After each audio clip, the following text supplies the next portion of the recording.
आइए आज के दिन के लिए हम प्रभु का धन्यवाद देते हैं कि आज सुंदर दिन फिर उन्होंने हमारे जीवन में दिया है।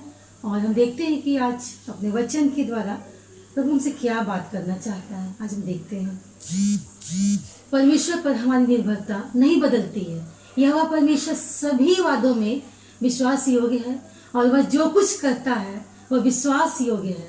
पवित्र शास्त्र हमें बताती है कि परमेश्वर का राज्य युग युग का है और उसकी प्रभुता पीढ़ियों तक बनी रहेगी। ये हमें वचन संहिता 145 का 13 पद में हम पाते हैं। मुझे याद है, मैं एक छोटा सा घटना को मैं शेयर करना चाहती हूँ।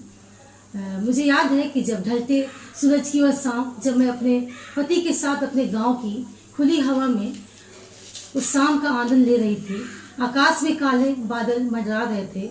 वहीं कुछ दूर पर एक किसान अपने सूखे खेतों को देख करके वो परेशान हो रहा था, उस पर बार बार नज़र डाल रहा था।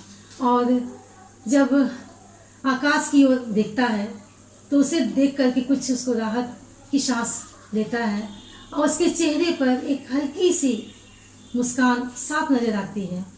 और कुछ देर में बारिश की कुछ बूंदें उस किसान के चेहरे पर पड़ती है और खुशी से परमेश्वर को धन्यवाद करने लगा और अपने खेतों की ओर भागा। आप इस किसान के हृदय की मनोस्थिति को समझ सकते हैं। किसान ने ऊपर आकाश की ओर दृष्टि की और परमेश्वर का धन्यवाद किया। करता ही जा रहा था। वो अपनी खुशी जाहिर करने की बेवजह कोशिश करता था, पर वो अपनी खुशी को वो व्यक्त नहीं कर पा रहा था क्योंकि वो ज़रूरत से ज़्यादा वो खुश था।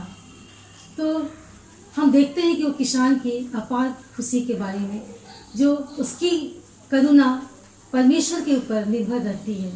और हम देखते हैं कि परमेश्वर ने आज हमें बहुत सुंदर वचन दिया है। वचन संहिता उसका 100 अध्याय उसका 5 पद में लिखा हुआ है कि उसकी करुणा सदा की है। वचन संहिता 100 अध्याय और उसके 5 पद में लिखा हुआ है कि उसकी करुणा सदा की है। परमेश्वर पर आस्था रखने वाले अक्सर धन्यवाद का शब्द दोहराते हैं। हर एक कार्यों में धन्यवाद देना नहीं भूलते हैं।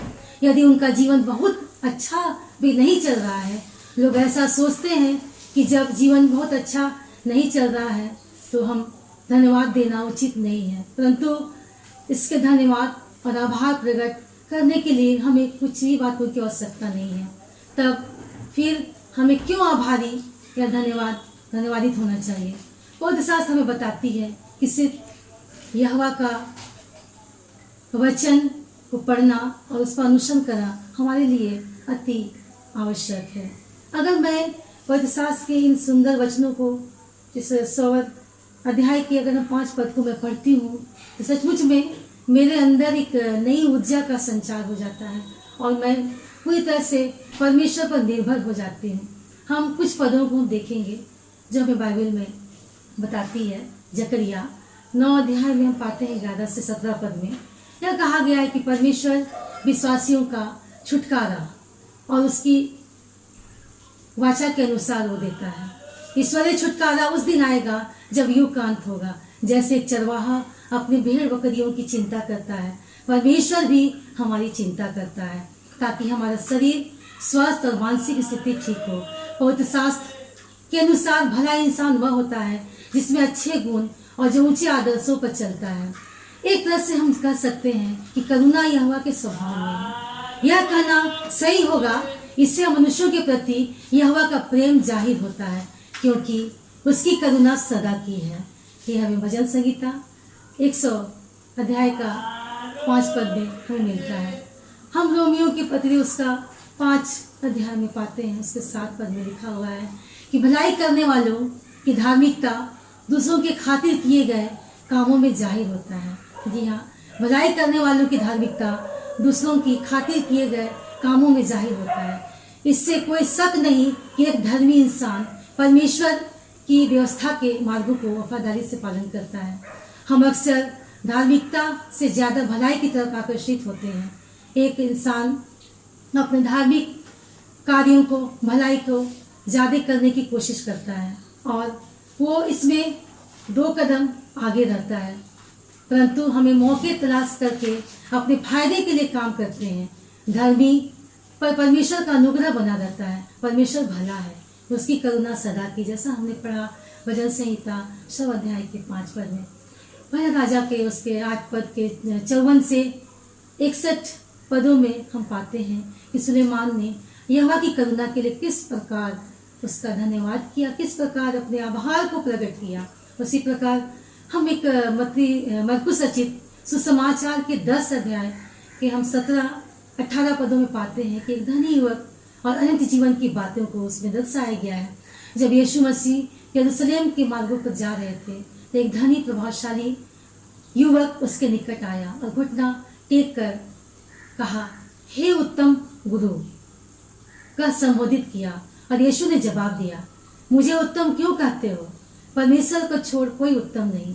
जवाब सुनकर आप उलझन में पड़ सकते हैं कि यीशु ने उस व्यक्ति की बात को गलत क्यों बताया, क्या वह उत्तम गुरु नहीं है? पर प्रभु यीशु सर्वज्ञानी है और वह हमारे मन की बातों को जानता है। हम परमेश्वर के नजदीक आकर उद्धार को प्राप्त करना चाहते तो हैं, परंतु धन का त्याग करना नहीं चाहते। जी हाँ, हम परमेश्वर के निकट आकर उद्धार को प्राप्त करना चाहते हैं, पर अपने धन की त्याग हम नहीं कर सकते हैं, क्योंकि हमें लगता है कि धन ही हमें जीवन में सुख और शांति दे सकता है। हम द्वितीय वचन को अगर हम देखेंगे तो हम उसमें पाते हैं उसके 21 अध्याय में जाहिर है कि वह व्यक्ति यीशु की चापलूसी करते हुए इन शब्दों का इस्तेमाल किया।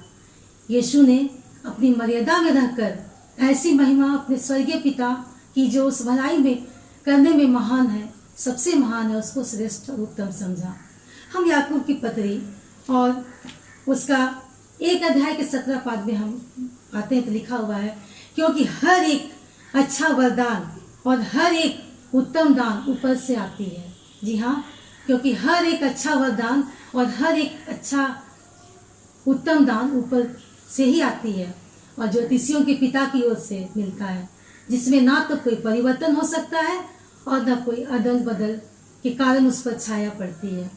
यीशु मसीह जानता था कि जो कुछ भला है, अच्छा है, वह यहोवा की तरफ से हमें मिलता है। एक अच्छे वरदान और एक अच्छे उत्तम दान का दाता है। अगर हम प्रेरितों का कार्य उसके 14 अध्याय के 17 पद को पढ़ते हैं तो उसमें स्पष्ट रूप से लिखा हुआ है, इस धरती पर पैदा होने वाले हर इंसान यहोवा की करुणा से जुड़े हैं। यहोवा परमेश्वर सभी के लिए भला है। आकाश से वर्षा और फलवंत ऋतु देकर हमारे मन को भोजन और आनंद से तृप्त करता है। जी हाँ, जब ऊपर से आकाश से जब बारिश होती है और जब हमारे खेतों में जब उत्तम फल पैदा होता है तो हम उस बात की जो आनंद हमारे जीवन में आती है, उस वक्त हम परमेश्वर का आभार व्यक्त करते हैं। हम मत्ती 4:4 में पढ़ते हैं, मत्ती रचित सुसमाचार उसका 4 अध्याय में पाते हैं। उस पर लिखा हुआ है 4 पद में, यीशु ने कहा, मनुष्य केवल रोटी ही से नहीं परंतु हर एक वचन जो परमेश्वर के मुख से निकलती है, जी हाँ, जो परमेश्वर के मुख से निकलती है वो जीवित रहेगा। सही मायने में हमारे लिए यहोवा के आध्यात्मिक इंतजाम हमारे मौलिक इंतजामों से ज़्यादा फायदेमंद है, क्योंकि इससे अनंत जीवन मिलता है। हम रोमियों की पत्री उसका 12 अध्याय में हम पाते हैं, उसमें ये दर्शाया गया है कि उन लोगों को जिन्होंने इस दया का अनुभव कर लिया है, जी हाँ, परमेश्वर की करुणा का अनुभव कर लिया है, उसको स्मरण दिलाता है कि आराधना करने का सर्वोचित कार्य जिसके द्वारा वे अपने धन्यवाद को दे सकते हैं वह यह है कि उन्हें परमेश्वर के लिए जीवित बलिदान के रूप में अपने आप को चढ़ाना है। जी हाँ, जीवित बलिदान के रूप में अपने आप को परमेश्वर के निकट चढ़ाना है, जैसे कि वे अधिक मसीह संगति में रहे और वे परमेश्वर की इच्छा, जो परमेश्वर की इच्छा है उसको समझे और जाने कि परमेश्वर किन किन कार्यों से वो प्रसन्न होता है और परमेश्वर की इच्छा क्या है। मसीही विश्वासी जिस कार्य को करें उसमें उन्हें परमेश्वर की ओर होना चाहिए और उसकी करुणा को प्राप्त करना चाहिए। वचन कहता है उसकी करुणा सदा की है। भजन संहिता 100 अध्याय उसके 5 पद में। हम भजन संहिता 145 अध्याय के हम 7 पद में हम देखते हैं, हम पाते हैं, उसमें लिखा हुआ है कि जो लोग बड़ी भलाई को स्मरण करके उसकी चर्चा करेंगे, तेरे धर्म का जय जयकार करेंगे, जिंदगी में हर प्रकार की बातें परमेश्वर की करुणा से आशीषित होंगी। और हमें चाहे किसी परिस्थिति में हम क्यों ना हो, हमें रोज बरोज हर एक दिन के लिए परमेश्वर की करुणा के लिए, यहोवा की करुणा के लिए हम उसकी बड़ाई करने पाए, उसका धन्यवाद करने पाए, उसका आभार व्यक्त करने पाए। जी हाँ, हमें चाहिए कि प्रभु के करुणा को हम सदा सर्वदा के लिए हम उसके स्मरण करें, और उसके लिए हम आधार प्रकट करने के लिए हम हमेशा एक आदत सा डालें, अपने जीवन के दिनचर्या में इस बात का हम इस्तेमाल कर लें। जी हाँ, क्योंकि जहाँ तक हो सके हम उसकी बड़ाई और प्रशंसा करें, क्योंकि इतना सुंदर वचन भजन संहिता 100 अध्याय के 5 पद में प्रभु हमें बोलता है कि उसकी करुणा सदा की है।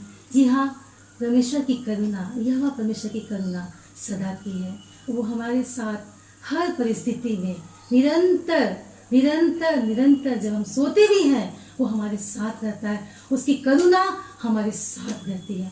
धन्यवाद करते कि प्रभु ने सुंदर वचन आज हमें दिया है। भजन संहिता 100 अध्याय कि उसके 5 पद में उसकी करुणा सदा की है। आइए अपनी आंखों को बंद करें और परमेश्वर से हम थोड़ी देरी के लिए बात करें। अनुग्रहकारी पिता परमेश्वर, धन्यवाद करते प्रभु जी कि तूने आज के दिन एक नई दिन को प्रभु जी हम में से हर एक लोगों के लिए, जितने लोग प्रभु जी इस लाइव प्रसारण को देख रहे हैं पिता परमेश्वर, हर एक के जीवन में तूने उस नए दिन को जोड़ा है। हाँ पिता परमेश्वर, इतना अद्भुत वचन प्रभु जी तूने दिया पिता परमेश्वर कि प्रभु जी तेरी करुणा, हाँ पिता परमेश्वर तेरी करुणा हमेशा सदाकाल के लिए हम में से हर एक लोगों के साथ है पिता परमेश्वर। होने दे प्रभु जी कि जितने लोग प्रभु जी इस लाइव वीडियो को प्रभु जी देख रहे हैं पिता परमेश्वर, उनके जीवन में प्रभु जी तेरी करुणा सदा सर्वदा के लिए उनके जीवन में आने पाए, और वो समझ सके प्रभु जी कि तेरी करुणा को लाने के लिए प्रभु जी इसके जीवन में किन बातों की आवश्यकता होती है। हाँ पिता परमेश्वर, अपने देश में प्रभु जी, अपने इस भारतवर्ष में प्रभु जी, जबकि इस समय हम करुणा प्रभु जी के लिए प्रभु जी हम तुझे पुकार रहे पिता परमेश्वर। ये कोविड-19 के द्वारा प्रभु जी जो वायरस हमारे देश में प्रभु जी, हमारे घरों में, हमारे समाज में, हमारे कलीसिया में, देश में, राज्य में प्रभु जी, जो पूरी तरह से प्रभु जी भयावह दृष्टि से फैला हुआ है प्रभु जी, और हम भयभीत है पिता परमेश्वर। पर प्रभु जी आज के दिन प्रभु जी हमें विश्वास है कि तो अपनी करुणा को प्रभु जी हमारे इस भारतवर्ष में, वहाँ रहने वाले देशवासियों के बीच प्रभु जी तो उन्हें लगा पिता परमेश्वर, ताकि प्रभु जी इस कोविड-19 से हम प्रभु जी जीतने पाएंगे। धन्यवाद करते प्रभु जी सुंदर वचन जो तूने आज हमारे जीवन में दिया पिता परमेश्वर। धन्यवाद के साथ तूने हमारी प्रार्थना को सुना है। इस प्रार्थना को प्रभु यीशु के पवित्र मीठे नाम से मांगते हैं, आमीन आमीन।